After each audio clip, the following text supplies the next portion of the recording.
Hi everyone, welcome to my channel जिज्ञासा।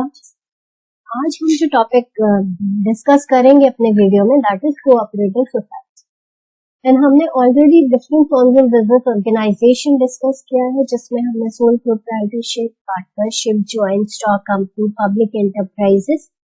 And now अब हम कर रहे हैं कोऑपरेटिव सोसाइटी। ना कोऑपरेटिव सोसाइटी क्या होती है? ना मान लो हमारे कॉलेज में या स्कूल्स में कभी भी हमारे किसी फ्रेंड का बर्थडे होता था, तो हम लोग क्या करते थे, हम लोग से कंट्रीब्यूट करते थे थोड़े थोड़े पैसे, एंड देन उसका केक लाके कटवा लेते थे।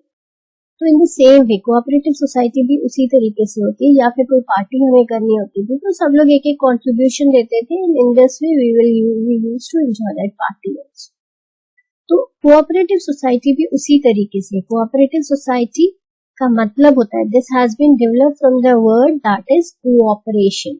This is a Latin word, इसका लैटिन वर्ड है जो कोऑपरारी से डेवलप हुआ है, और इसमें को का मतलब होता है विद एंड ऑपरारी का मतलब होता है to work, which means working together. तो कोऑपरेशन मींस वर्किंग टुगेदर, एक साथ मिलके काम करना। तो कोऑपरेटिव सोसाइटी हमारा जो वर्ड से बना है दैट इज कोऑपरेशन से बना है। तो कोऑपरेशन मींस एक दूसरे की हेल्प करना। तो ये कोऑपरेटिव सोसाइटी होता क्या है? It is a voluntary association of person. अपनी मर्जी से लोग क्या करते हैं, एसोसिएट होते हैं, working together with common economic objective. और इन सब लोग एक साथ वॉलंटरली अपनी मर्जी से एक साथ एक्यूमुलेट होते हैं किस लिए? काम करने के लिए, जिससे कि सबको क्या मिले? Economic objective. इकोनॉमिक मतलब पैसे से रिलेटेड, उनको पैसे का कहीं ना कहीं कुछ ना कुछ मॉनेटरी बेनिफिट हो कोऑपरेटिव सोसाइटी से। Providing support to the members, it also provide support to the members. एक दूसरे की हेल्प करने के लिए ये कोऑपरेटिव सोसाइटी बनती है। Self help and mutual help इसका ऑब्जेक्टिव होता है। इसका मोटिव जो होता है प्रॉफिट मेकिंग नहीं होता है, नॉन प्रॉफिट मोटिव होता है। मतलब प्रॉफिट कमाना नहीं है इस कोऑपरेटिव सोसाइटी का मोटिव। इसका मोटिव है कि जो इसके मेंबर्स है, जो इसके मेंबर्स बनते हैं, उन सारे मेंबर्स की हेल्प करना। एक दूसरे की हेल्प सब लोग करते हैं ताकि सबको benefit. Pooling individual resources for group welfare. Individual resources means individual एक एक अपना रिसोर्सेस, एक एक थोड़ा थोड़ा पैसा लाते हैं और वो एक ह्यूज अमाउंट बन जाता है। वो किस लिए वो लोग यूज करते हैं? एक दूसरे की मदद करने के लिए। And welfare for the common benefit. Common benefit के लिए ये लोग एक साथ एक्यूमुलेट होते हैं। नाउ एक और एग्जाम्पल बताना चाहती हूँ। पहले जमाने में क्या होता था, या हम कह सकते हैं कि जब हमारा एग्रीकल्चरल पे लोग ज्यादा सस्टेन करते थे, क्योंकि हमारा देश बेसिकली एग्रीकल्चरली था स्टार्टिंग में, ठीक है। तब क्या होता था, कुछ बहुत बड़े बड़े किसान होते थे, फार्मर्स होते थे, और कुछ मिडिल वाले फार्मर्स होते थे, कुछ छोटे छोटे किसान होते थे। तो जो छोटे छोटे किसान होते थे उनके पास इतना पैसा नहीं होता था, तो वो लोग को हर साल जब भी उनका हार्वेस्टिंग सीजन होता था तो वो लोग पैसा उधार लेते थे बड़े बड़े मनी लेंडर से, और वो उन्हें बहुत ह्यूज रेट ऑफ इंटरेस्ट पे पैसा देते थे। और फिर बाई चांस, क्योंकि it is based on that season, कई बार अगर उनका सीजन अच्छा नहीं निकला तो वो लोग लोन रिपे नहीं कर पाते थे, अगेन दोबारा से लोन लेना पड़ता था। तो वो लोन एक समय इतना एक्यूमुलेट हो जाता था कि उनको अपनी लैंड उस मनी लैंडर को देनी पड़ती थी। तो इस तरह के प्रॉब्लम से बचने के लिए वो जो छोटे छोटे किसान थे वो लोगों ने क्या किया कि they have started this accumulating their resources themself. वो लोग हर महीने अपना कुछ ना कुछ कंट्रीब्यूशन करते थे, और जब भी किसी को लोन की रिक्वायरमेंट होती थी तो उसी में से लोन पे करते थे, और उसी लोन से वो लोग उसी लोन पे बहुत nominal rate of interest charge करते थे। In this way they are helping each other, they are helping themself and they are helping each other, so that they can save themselves from that huge money lenders, क्योंकि उनका interest rate बहुत होता था, और अगर loan नहीं पे कर पाते थे देन उनकी लैंड भी चली जाती थी उनके हाथ से। तो इस तरीके से हमारा ये जो कोऑपरेटिव सोसाइटी है वो वर्क। नाउ इसका जो ऑब्जेक्टिव होता है, render service not for profit. Render service means एक दूसरे की हेल्प करना उसका मोटिव होता है।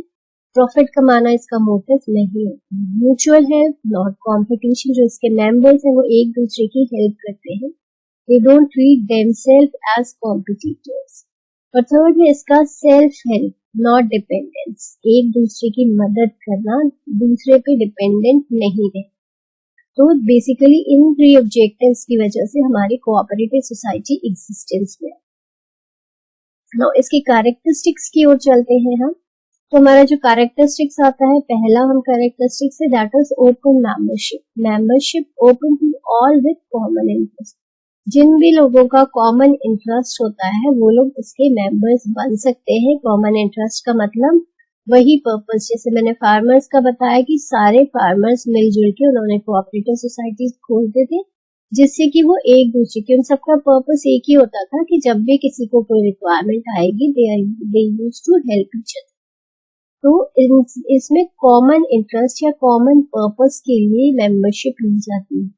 मिनिमम ऑफ 10 मेंबर्स, इसमें मिनिमम कोऑपरेटिव सोसाइटी बनाने के लिए मिनिमम 10 मेंबर्स को वॉलंटरली एसोसिएट होना पड़ता है। No restriction on the maximum number, और जो मैक्सिमम नंबर ऑफ मेंबर्स है वो कितने भी हो सकते हैं, उसमें गवर्नमेंट की तरफ से कोई रिस्ट्रिक्शन लगी हुई नहीं है। बट मेंबर्स में specify the maximum number for their society, जो उसके मेंबर्स होते हैं वो अपनी तरफ से डिसाइड कर सकते हैं कि हम अपनी सोसाइटी में इतने मेंबर्स ही रखना चाहते हैं। तो विच मीन्स दैट गवर्नमेंट ने उसमें, या हमारी जब हम गवर्नमेंट सोसाइटीज बनाने जाते हैं तो उसमें ऐसा कोई रिस्ट्रिक्शन नहीं है कि आपके कितने मैक्सिमम नंबर ऑफ मेंबर्स होने चाहिए, लेकिन मेंबर्स अपनी तरफ से मैक्सिमम नंबर भी डिसाइड कर सकते हैं। नाउ वॉलंटरली एसोसिएशन होना चाहिए, which means members coming together voluntarily अपनी मर्जी से, by choice not by force, and continues as long as he likes, and they can be the member of that society unless as long as they like and may leave at his will, कभी भी वो उसे छोड़ के जा सकते हैं। ऐसा कोई बंधा हुआ नहीं होता कि if you have joined that society once then you cannot go out of the society, कभी भी आप उसके मेंबर्स बन सकते हो। अगर लगता है आपको कि मेरा पर्पस इस सोसाइटी से जुड़ के सॉल्व होगा, you can become the member of that society, and whenever you feel like कि नहीं मेरा पर्पस नहीं सॉल्व हो रहा है, या I don't want to be the member of the society anymore, आप उसको छोड़ के जा सकते हैं। ना सोसाइटी हमारी स्टेट कंट्रोल के अंदर आती है, कोऑपरेटिव सोसाइटीज एक्ट होता है। तो इसकी जो रजिस्ट्रेशन होती है दैट इज कंपल्सरी। रजिस्ट्रेशन का मतलब यू हैव टू, गवर्नमेंट ने एक प्रोसीजर बनाया हुआ है जिसमें आपको statutes, rules, laws, bylaws, documentation, कौन कौन से डॉक्यूमेंटेशन सबमिट करने हैं, वो सारी चीजें हमारी सोसाइटीज एक्ट में लिखी हुई है। उसके अकॉर्डिंगली आपको वो सारे नॉर्म्स फुलफिल करने पड़ते हैं, और उसमें उसके बाद में आपकी सोसाइटी की रजिस्ट्रेशन होती है। एंड द रूल्स बायलॉज किस लिए बनाए जाते हैं, ताकि जो मेंबर्स हैं उनके इंटरेस्ट को प्रोटेक्ट किया जा सके। Has to maintain books and records का मतलब कि अपने उनको बुक्स बनानी पड़ती है, profit and loss account, balance sheet and many more books. ठीक है, वो सारी चीजें उन्हें बनानी पड़ती है, मेंटेन करके रखनी पड़ती है कोऑपरेटिव सोसाइटी को। And subject to statutory audit by books by qualified chartered accountant, और उसको कंपल्सरी ऑडिट कराना होता है एक चार्टर्ड अकाउंटेंट से, क्वालिफाइड चार्टर्ड अकाउंटेंट से, और उस बुक्स को से वी कैन से कि बनाना होता है एंड ऑडिट करवाना जरूरी होता है। And functions under the regulatory supervision of registrar of cooperative societies, और ये किसके द्वारा रेगुलेट किया जाता है, रजिस्ट्रार के द्वारा रेगुलेट किया जाता है ऑफ कोऑपरेटिव सोसाइटीज। ना हमारी कोऑपरेटिव सोसाइटी में सोर्सेज ऑफ फाइनेंस क्या होते हैं, capital contributed bye all the members. जो भी इस सोसाइटी के मेंबर्स बनना चाहते हैं उन्हें कैपिटल लानी पड़ती है, उन्हें एक अमाउंट लाना होता है, जमा करना होता है जब वो इसके मेंबर्स बन। They raise loans and secure grants from government. Government से इनको ग्रांट्स भी मिलते हैं, and they can also raise loans. And after its registration के बाद में वो उनको गवर्नमेंट से ग्रांट्स भी मिल सकती है, and they can also raise, वो लोन भी ले सकते हैं।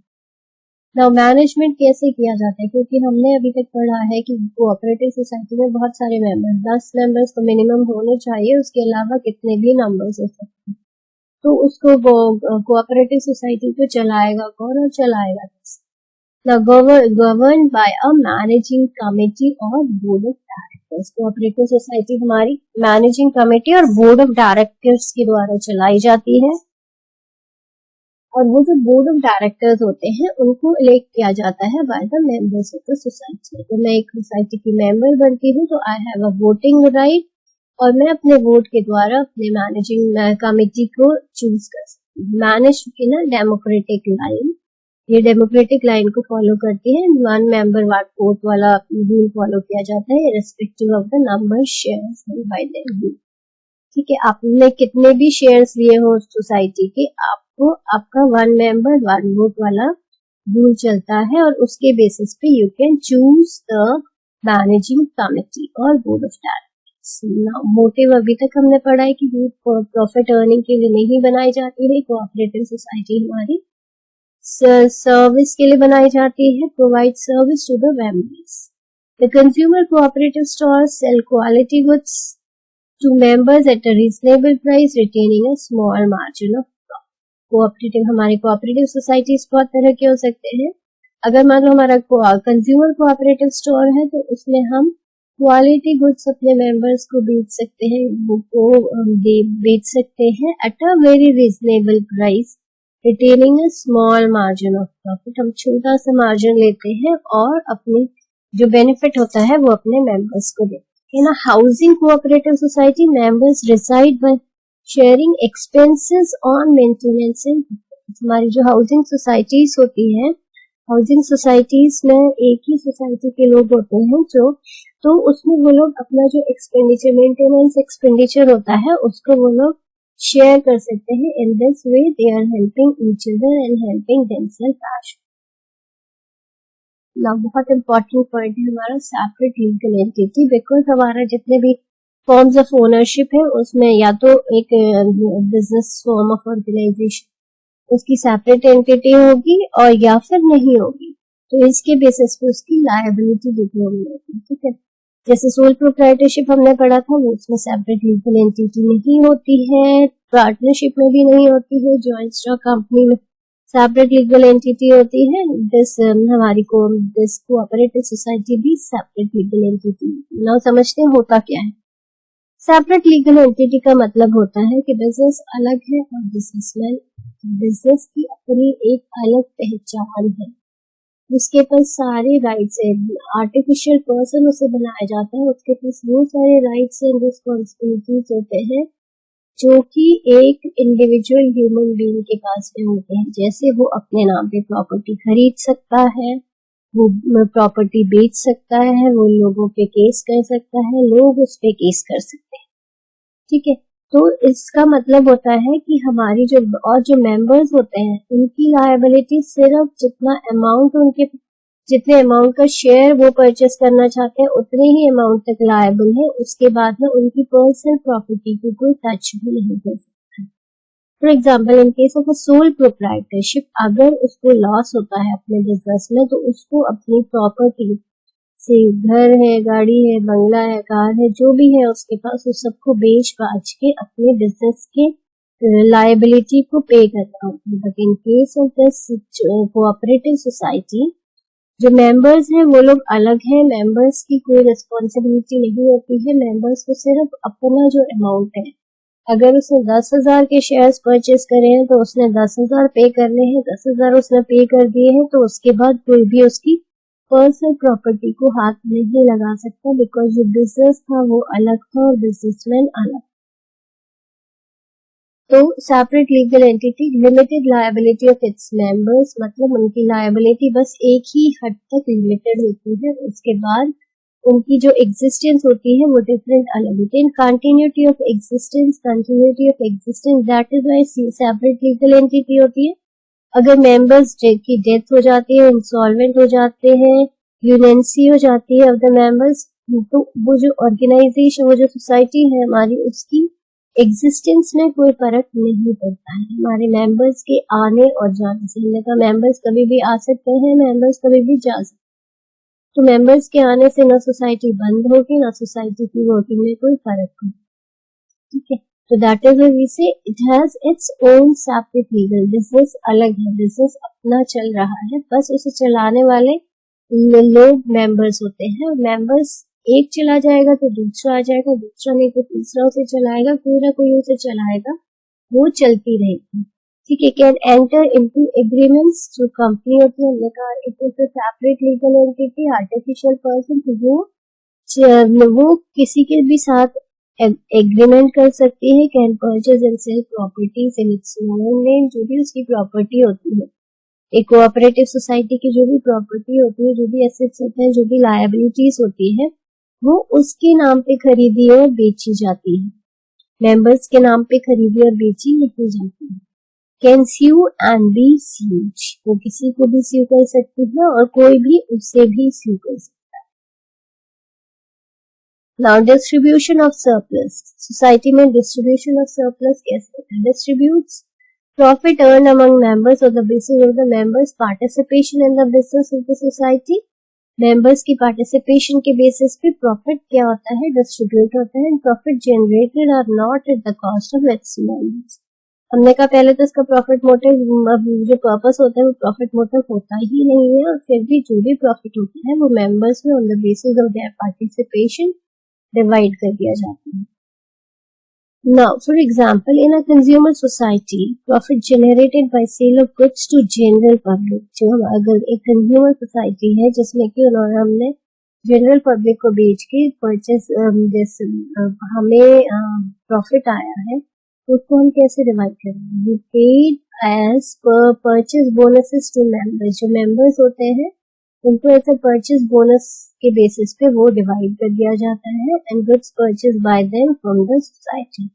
जो भी वो गुड्स परचेज करेंगे उसमें परचेज बोनस के बेसिस पे वो जो प्रॉफिट आया है विद जो हमने नॉन मेंबर्स को बेचा है उससे उसको डिवाइड कर दिया जाए। Now self help through mutual cooperation. अभी तक हमने यही पढ़ा है कि जो कोऑपरेटिव सोसाइटी होती है उसका मतलब प्रॉफिट अर्न करना बिल्कुल नहीं होता है। उसके मेंबर्स वही बनते हैं जिन्हें लगता है कि इस सोसाइटी के मेंबर्स बनके हमें कोई ना कोई टर्म्स ऑफ मॉनेटरी टर्म्स हमें कोई ना कोई फायदा हो। Cooperative society thrive on the principle of mutual help. एक दूसरे की मदद करना ही उसका उसी प्रिंसिपल पे वो बनी होती है। They are organisations of financially weaker sections of society. जो हमारी कोऑपरेटिव सोसाइटी है कि बहुत अमीर लोग नहीं बनाते हैं इस फॉर्म ऑफ ऑर्गेनाइजेशन को, बिजनेस ऑर्गेनाइजेशन को। इस फॉर्म ऑफ बिजनेस ऑर्गेनाइजेशन को वो लोग बनाते हैं जिनके पास लिमिटेड रिसोर्सेज होते हैं, जो जिनके पास अकेले इतने रिसोर्सेज नहीं होते हैं कि वो एक बिजनेस खड़ा कर सके या वो कुछ प्रॉफिट गेन कर सके।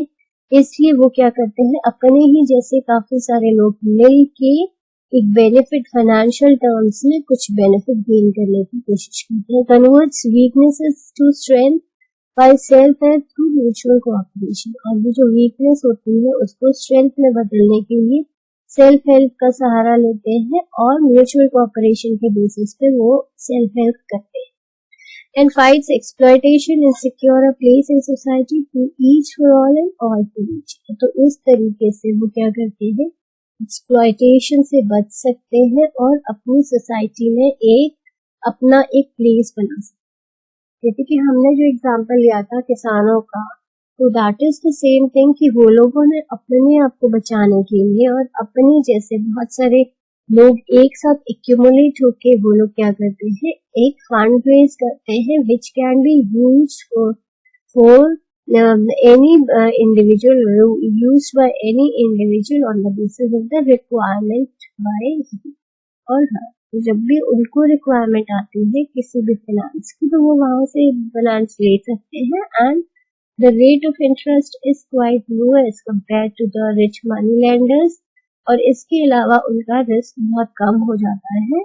क्या बोलते हैं, उनकी जो फार्म्स है उनकी उनसे हार जुड़ी। ना हमारी कोऑपरेटिव सोसाइटी का फॉर्मेशन कैसे है? Govern by cooperative societies act 1912।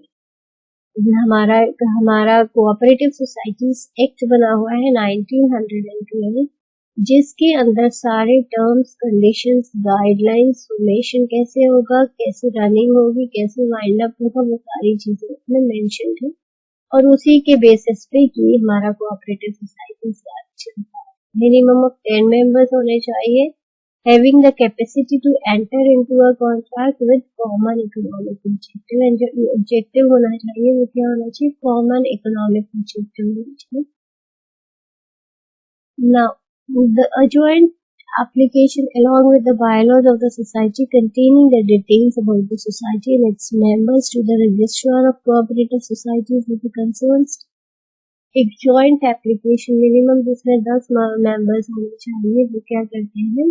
Every member के डिटेल्स वगैरह उसमें मेंशन करते हैं और registrar of the cooperative societies के पास में सबमिट करते हैं। After scrutiny the registrar issues the certificate of registration. जब रजिस्ट्रार सिक्योर्ड हो जाता है या वो सारी चीजें चेक कर लेता है, उसके बाद वो उस सोसाइटी को सर्टिफिकेट ऑफ रजिस्ट्रेशन इश्यू कर देगा। रिक्वायरमेंट्स फॉर रजिस्ट्रेशन के संबंध में हमें क्या क्या जमा करना है? Application with the signature of all the members. जितने भी मेंबर्स हैं उन सबके सिग्नेचर चाहिए होते हैं। Bylaws of the society containing name, address, AIIMS and objective of the society. होना चाहिए, एड्रेस होना चाहिए, किस पर्पस के लिए सोसाइटी बनी है, उसका ऑब्जेक्टिव क्या। Name, address and occupation of members. Name, address and occupation of members के भी सारी डिटेल्स होनी चाहिए। Mode of admitting new members, share capital and it's division. New members को हम कैसे एडमिट करेंगे अपनी सोसाइटी में, वो भी सारी चीजें उसमें मेंशन होनी चाहिए। शेयर कैपिटल कितना आएगा और कैसे कैसे आएगा, वो सारी चीजें मेंशन होनी चाहिए। तो hope you would have understood about this cooperative society. Next video में हम advantages and disadvantages of a cooperative society पढ़ेंगे। तो now this is the end, and please subscribe and share if you like the video. Thank you.